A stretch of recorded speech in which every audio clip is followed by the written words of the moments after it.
Sergio Silva, una prestazione estremamente matura di Follonica che ha saputo soffrire e colpire nel momento giusto. Sì, ha detto forse le parole giuste, matura, ha saputo soffrire e poi nel momento giusto siamo riusciti a fare quel gol che ci permette di portare a casa 3 punti. Dopo i primi 10 minuti, 12, 11, non lo so, dove il Bassano ci ha messo molto in difficoltà, meriti loro, secondo me anche dei meriti nostri. Eravamo lenti, fermi, penso che abbiamo equilibrato e poi la partita è stata fatta molto equilibrata.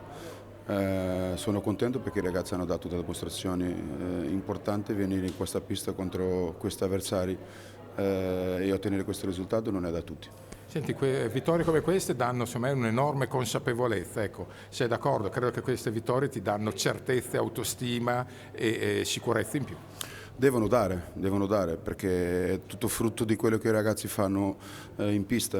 Oggi si è visto, c'ho una squadra, ho utilizzato 8 giocatori, tutti hanno dato il suo contributo per molto tempo, poco tempo che sia. E penso che siamo stati sempre in partita, sempre con Togo, ripeto, i primi 10 minuti.